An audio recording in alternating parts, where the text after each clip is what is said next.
Sign this now, or I'll make sure you never work in this industry again. The words hung between us as my boss, Finley Burke, slid the resignation letter across the glass conference table.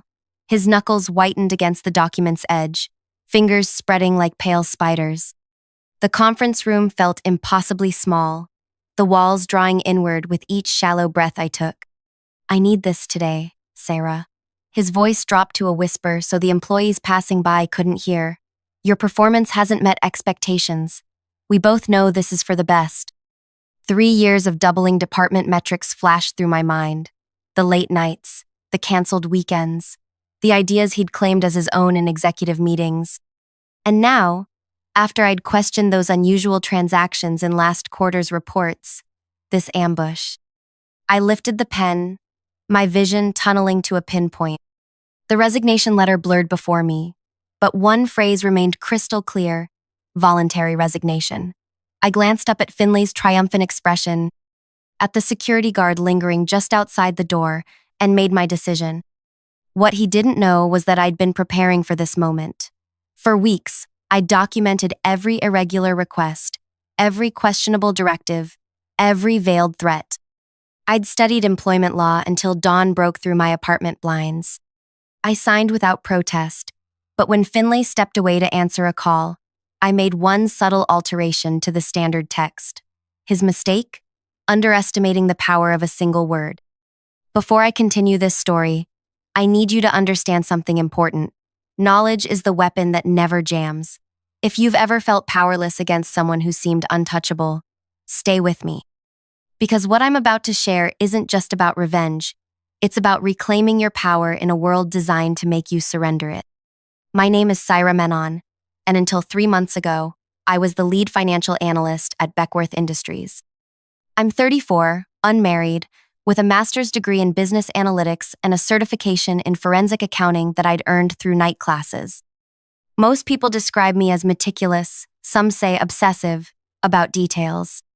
I color code my calendar, alphabetize my spice rack, and can spot a numerical discrepancy like most people notice a flash of lightning. My parents immigrated from India before I was born, settling in a small Midwestern town where my father opened an electronics repair shop. Always check the smallest components first, he'd say, hunched over circuit boards. The tiniest connection often causes the biggest failures. This became my life philosophy. Pay attention to details others overlook. When I joined Beckworth 4 years ago, the company was expanding rapidly, opening new offices across the country.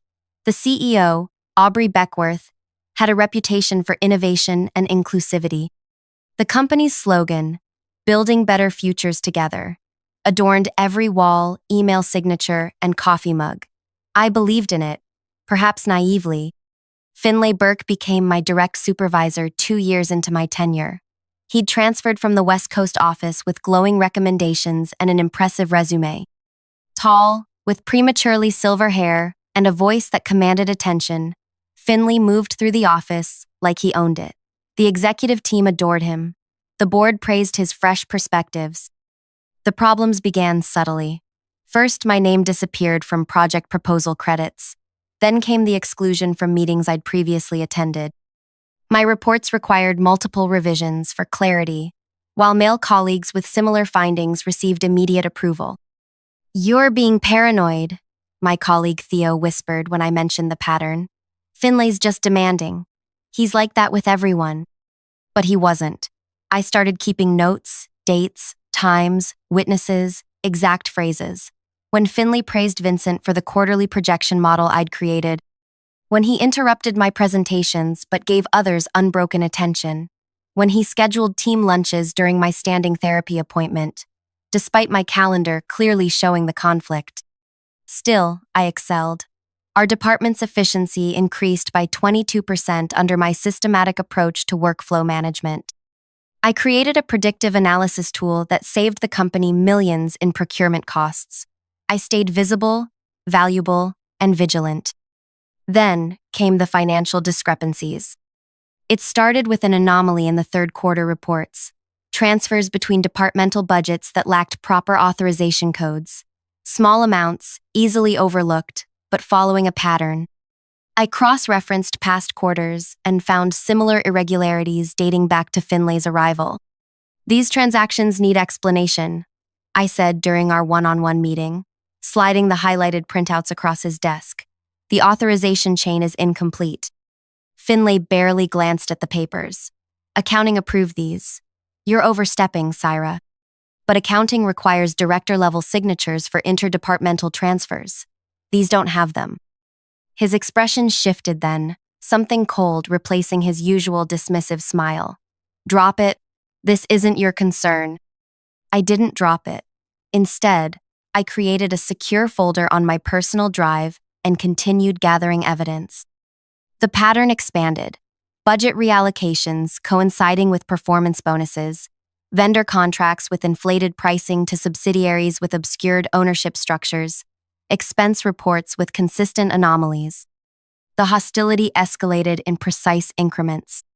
My performance review, previously exceeding expectations, suddenly cited communication issues and failure to align with team objectives. My project assignments shifted to administrative tasks. My emails to other department heads went unanswered. He's building a case against you, warned Veronique from legal during an after-work drink. Be careful. Document everything. I was already documenting everything, but now I added evening research sessions on employment law, corporate whistleblower protections, and constructive dismissal precedents. I installed a recording app on my phone. I forwarded key emails to my personal account. I took photographs of documents that mysteriously disappeared from shared drives. The final escalation came after the executive quarterly review. Aubrey Beckworth had praised my procurement analysis, asking me to present at the next board meeting. Excellent work, Syra, she said, squeezing my shoulder. This is exactly the kind of innovative thinking we need. Finlay's expression remained pleasant, but his eyes tracked me like a predator throughout the remainder of the meeting. That afternoon, my access to several critical databases was revoked for security protocol updates. The next day, an email announced that Vincent would handle the board presentation due to his familiarity with the broader context. When I questioned this decision, Finlay called me into his office. Your attitude has become problematic, he said, his voice carefully modulated as he closed the door. Several colleagues have expressed concerns about your collaborative abilities. Which colleagues? I asked. I'd like to address their concerns directly. That's not appropriate. This is a pattern, Syra. First, the unfounded accusations about financial irregularities. Now this insubordination. Asking for clarification isn't insubordination. He leaned forward, lowering his voice. Let me be clear. Your position here is becoming tenuous. I recommend focusing on improving your performance rather than questioning management decisions. That night, I met with an employment attorney. Eleanor Pham listened carefully to my account, reviewing the evidence I'd gathered. This is textbook hostile work environment, she said, adjusting her rectangular glasses. The pattern is clear, and your documentation is excellent. But here's the reality. These cases are exhausting, expensive, and often career-damaging, even when you win. So I should just quit? No. She tapped my folder of evidence. If they want you gone, make them pay for it. Constructive dismissal settlements can be substantial with evidence like yours. But be prepared. They'll likely try to force a resignation first. She was right. 3 days later, Finlay began CCing HR on trivial issues with my work. A week after that, I received my first formal warning for missing deadlines on assignments given with impossible timeframes. The next week, my workspace was relocated to an isolated corner near the server room, where the constant hum of equipment made phone conversations nearly impossible. Through it all, I maintained meticulous records. I responded to every accusation with documented facts. I remained unfailingly professional in every interaction, and I prepared for the inevitable confrontation. It came sooner than expected. On a Wednesday morning, my calendar updated with a mandatory meeting in Conference Room B. No agenda, no other attendees, just Finlay. As I walked toward the conference room, Veronique passed me in the hallway, her expression tense. He's been in with HR all morning, she murmured without breaking stride. I nodded. my emergency plan crystallizing. In my bag was a folder containing copies of all my evidence, organized chronologically. My phone was recording, and I'd studied the standard resignation template used by Beckworth Industries, including all its legal implications. Which brings us back to that glass conference table, the resignation letter, and Finlay's ultimatum. When he stepped away to answer a call, I didn't hesitate. With a steady hand, I crossed out voluntary resignation and wrote above it, constructive dismissal due to hostile work environment. I added the date and time in the margin. My writing neat and clear. Finlay returned, snatched the paper without reading it, and smiled with the satisfaction of a man who believes he's won. Clear your workspace by end of day. Security will escort you out. I understand, I said, maintaining eye contact. I'll need this documented for my records. His smile faltered briefly. HR will provide the necessary paperwork. I nodded and stood to leave. As I reached the door, I turned back. Just to confirm, this meeting was at your request, correct? To discuss my employment status? Yes, he said impatiently, as documented in the letter you just signed. Thank you for clarifying. I closed the door behind me, heart pounding but mind clear. In the bathroom, I took deep breaths until my hands stopped trembling. Then I called Eleanor Pham. It happened, I said. Exactly as you predicted. Did you make the amendment? Yes, he didn't notice. Good. Send me everything now. I'll have the formal complaint ready within the hour. By 3 o'clock, I had packed my personal items into a small box.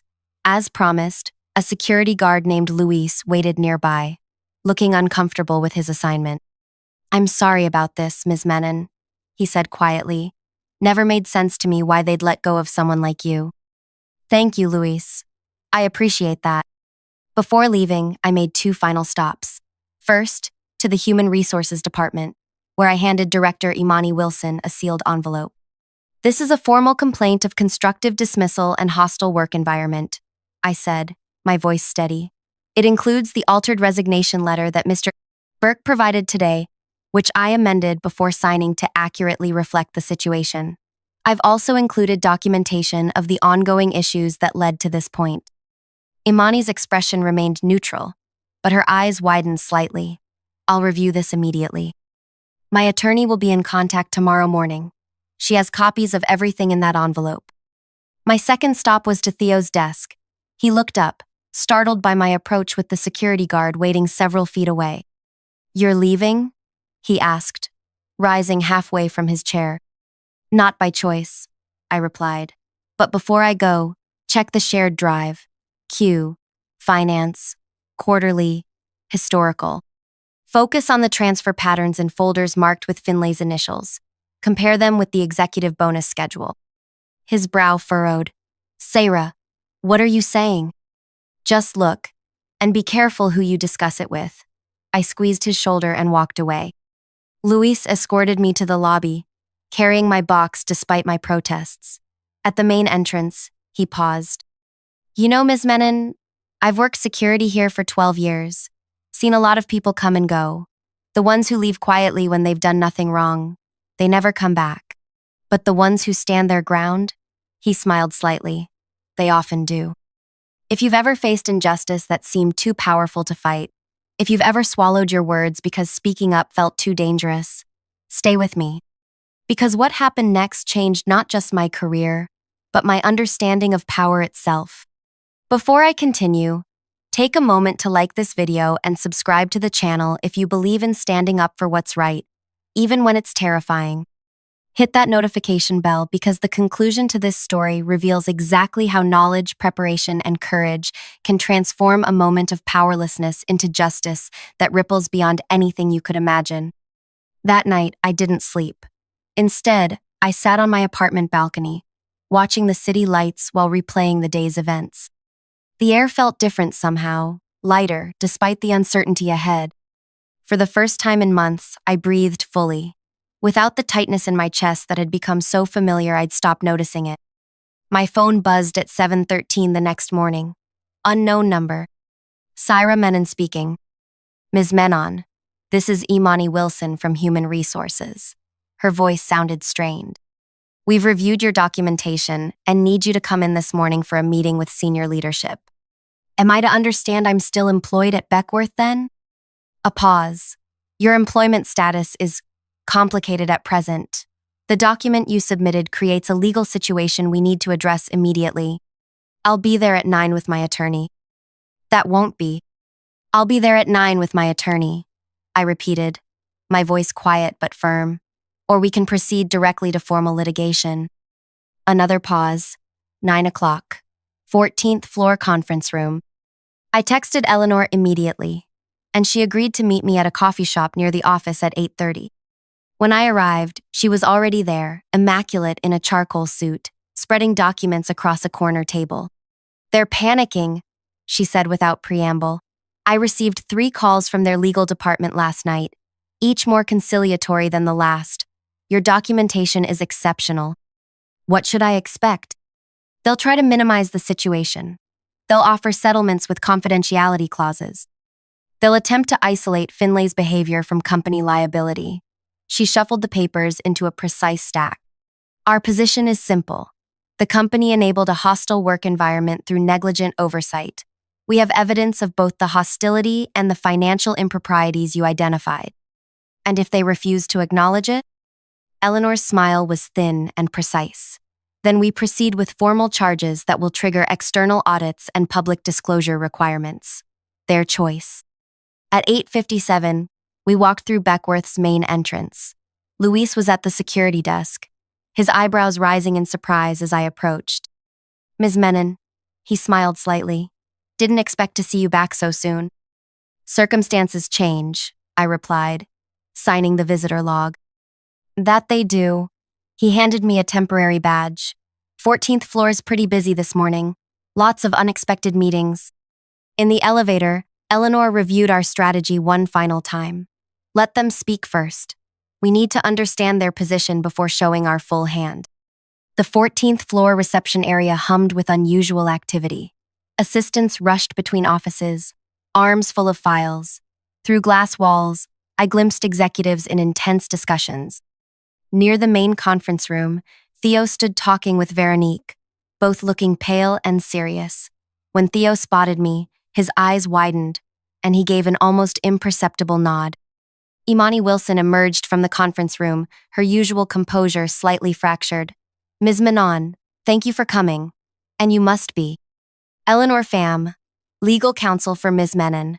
Eleanor extended her hand. Shall we begin? Inside the conference room sat Aubrey Beckworth herself, flanked by the company's general counsel and chief operating officer. Conspicuously absent was Finlay. Ms. Menon, Aubrey began, her normally warm voice formal. We've reviewed your complaint and supporting documentation. The allegations are serious and concerning. They're not allegations, I corrected quietly. They're documented facts. The general counsel, a man named Pascal, whose last name I'd never caught, cleared his throat. Before we continue, we want to emphasize that Beckworth Industries takes workplace conduct extremely seriously. If there have been violations of our policies, we want to address them appropriately. If? Eleanor echoed, her tone making the single syllable sound dangerous. Aubrey raised a hand slightly. We're not disputing Ms. Menon's experiences. We're trying to understand the full scope of the situation. The scope extends beyond my client, Eleanor said. Based on our preliminary investigation, multiple employees have experienced similar treatment under Mr. Burke's supervision. A flash of genuine surprise crossed Aubrey's face. You've spoken with other employees? No, I interjected. But they've begun speaking with your HR department as of yesterday afternoon. I believe 3 women from different departments have already come forward. Imani nodded almost imperceptibly, confirming my statement. We're also concerned about the financial irregularities Ms. Menon identified, Eleanor continued. Those require immediate investigation by independent auditors. Pascal shifted uncomfortably. We have internal audit procedures, which failed to catch these discrepancies for 2 years. I finished. That suggests either negligence or complicity in your financial oversight systems. The room fell silent. Aubrey studied me with new intensity, as if seeing me clearly for the first time. What exactly are you seeking, Ms. Menon? She finally asked. Eleanor opened her portfolio. Full reinstatement with back pay from the date of the constructive dismissal. A comprehensive independent investigation into both the hostile work environment and financial irregularities. Accountability for all parties involved in either creating or enabling these conditions. And structural changes to prevent similar situations in the future. And if we counter with a settlement offer? Pascal asked. Then we proceed with formal charges that will necessitate public disclosure. Eleanor replied evenly. My client isn't interested in being silenced with money. Aubrey leaned forward. And Mr. Burke? What do you expect regarding his position? I met her gaze directly. That's for you to determine after a proper investigation. But I will not work under his supervision again. The meeting continued for another hour, cycling through legalities, processes, and next steps. By its conclusion, I had been formally reinstated with temporary reassignment to the executive analysis team, reporting directly to the COO. An independent investigative firm would arrive the following day, and Finley had been placed on administrative leave pending the investigation's outcome. As we prepared to leave, Aubrey asked Eleanor for a moment alone with me. After a glance to confirm I was comfortable with this, Eleanor stepped outside. I owe you an apology, Aubrey said once we were alone. I pride myself on building an ethical company where everyone can thrive. I failed to see what was happening in your department. Hierarchies can create blind spots, I replied, even for the most well-intentioned leaders. She nodded slowly. The financial discrepancies you identified, how extensive do you believe they are?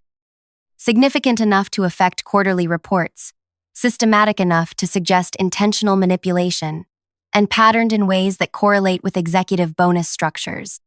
Something hardened in her expression. I see.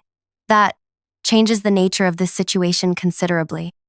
Yes, it does. I stood to leave. One question, if I may. Was Finley informed of my reinstatement? He was notified of his administrative leave this morning. He doesn't yet know the full circumstances. She paused. He's expected to clear his office tomorrow morning under supervision. As I exited the conference room, Theo was waiting near the elevators. You magnificent, terrifying woman, he whispered as I approached. The entire finance department is in upheaval. They've locked down all the servers Finley had access to. Did you look at those folders? He nodded. I did, and I made copies before reporting it. The patterns were impossible to miss once you knew where to look. He hesitated. I should have listened when you first raised concerns. I'm sorry. What matters is that you looked eventually. Truth requires witnesses to have power. The next week unfolded with dizzying speed. The independent investigators established a temporary office on the 12th floor, interviewing dozens of employees. I spent hours walking them through my documentation, explaining the patterns I'd identified in both workplace behavior and financial records. By Friday, the count of employees who had reported inappropriate behavior from Finlay had reached 11, 8 women and 3 men, spanning multiple departments. The financial investigation had expanded to include relationships with 3 vendor companies and unusual patterns in project allocations. I returned to my regular workspace, now relocated to a bright corner near the finance team's central hub. Colleagues who had previously avoided eye contact now stopped by with coffee and questions. Some apologized for their silence. Others shared stories of their own uncomfortable experiences. The atmosphere throughout the office had shifted, tension releasing in some places, intensifying in others as people reconsidered their own complicity in what had happened. On Wednesday of the second week, Eleanor called with an update. The initial findings are damning, she said. The investigators have identified what appears to be a kickback scheme involving vendor contracts. Finlay was routing business to companies where he had undisclosed financial interests, then manipulating internal budgets to hide the inflated costs. How much money are we talking about? Preliminary estimate is $1.2 million over 2 years, and they've only examined about half the contracts flagged in your documentation. I pressed my hand against the window of my apartment, feeling the cool glass against my palm. What happens next? The company has 2 choices. Handle this internally with termination and potential civil recovery, or involve law enforcement for criminal charges. Given the scope, I suspect they'll have to do the latter. She was right. The following day, Aubrey called an all-staff meeting. Her normally perfect appearance showed subtle signs of strain, a missed button on her blazer, hair pulled back more severely than usual. "I want to address the ongoing investigation directly," she began, her voice carrying across the packed cafeteria. "What began as a workplace conduct complaint has uncovered financial improprieties that cannot be ignored or handled internally. We have filed formal reports with the appropriate authorities, who will be conducting their own investigation." A murmur rippled through the room. "I take full responsibility for the oversight failures that allowed this to happen," she continued. "We are implementing immediate changes to our financial controls, reporting structures, and management oversight. Most importantly, we are creating new channels for employees to report concerns without fear of retaliation." She paused, scanning the room. "To those who experienced mistreatment and felt unable to speak up, I apologize. To those who did speak up and weren't heard, I apologize more deeply. And to the person who finally forced us to listen," her eyes found mine, "I am both sorry and grateful." The changes came rapidly after that.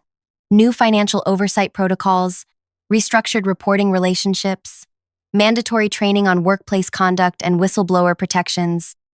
The investigation expanded, then concluded after 6 weeks with a comprehensive report that the executive team reviewed with ashen faces. Finlay never returned to the building after his administrative leave began. According to office whispers, he had hired an aggressive defense attorney and was attempting to negotiate immunity in exchange for information about broader involvement in the financial schemes, implying that others in leadership had known or participated. 3 months after I'd amended that resignation letter, I received 2 unexpected communications. The first was an email from Aubrey, asking me to consider a new position, Director of Financial Integrity, reporting directly to her with oversight of compliance across all departments. The second was a text from an unknown number. "You've ruined me. Hope you're satisfied with what you've done." Finlay's final attempt at intimidation, sent the day before his arraignment on multiple fraud charges. I didn't respond to his message. There was nothing to say. This hadn't been about ruining him. It had been about refusing to be ruined myself. I accepted the director position after negotiating both the salary and authority the role required. My first official act was to implement a system allowing anonymous reporting of financial concerns with mandatory review protocols. My second was to recommend promotions for both Theo and Veronique, who had provided crucial support during the investigation. The company announced the organizational changes at the annual all-staff meeting, where Aubrey publicly acknowledged the painful but necessary transformation Beckworth had undergone. "Sometimes the most valuable contributions come from those willing to speak uncomfortable truths," she said, inviting me to the podium. Sarah Menon turned a moment of injustice into an opportunity for institutional improvement. We're grateful she chose to fight for what's right, rather than walk away. As I stepped up to speak, I saw Luis at the back of the room, giving me a small salute. I thought of my father's words about tiny components causing the biggest failures, and how sometimes fixing those small connections can transform an entire system. 6 months ago, I was told to sign a resignation letter or never work in this industry again, I began. I signed, but not what was expected. That moment taught me something crucial. Power doesn't always lie with those who appear to hold it. Sometimes power lies in knowledge, in preparation, in the willingness to stand firm when others expect you to crumble. I looked out at the faces watching me, some I knew well, others barely at all part of the system I'd helped remake. The paper I signed that day wasn't just about my job. It was about whether we accept environments where intimidation outweighs integrity, about whether we allow fear to silence truth. Each of us makes that choice daily in ways large and small. I paused, remembering the weight of the pen in my hand that day, the clarity that had come in that moment of decision. I chose to change a single word on a document. That choice triggered a transformation none of us could have predicted. Your choices matter too, even the small ones, especially the small ones. They compound into the culture we create together. As for Finlay, the legal system delivered its own form of justice. After pleading guilty to reduced charges, He received a 3-year sentence and restitution order. His professional reputation was destroyed, not through dramatic exposure, but through the systematic documentation of his own choices. Choices he'd made believing no one was watching carefully enough to catch him. The industry conferences where he'd once commanded attention now featured his case as a cautionary example of corporate ethics failures. The same precision he'd used to manipulate systems became the tool of his undoing when those systems were properly examined. The most profound victory, however, wasn't about his downfall. It was watching Beckworth transform into the company it had always claimed to be, watching colleagues find their voices after years of silence, witnessing the power of documented truth against systemic deception.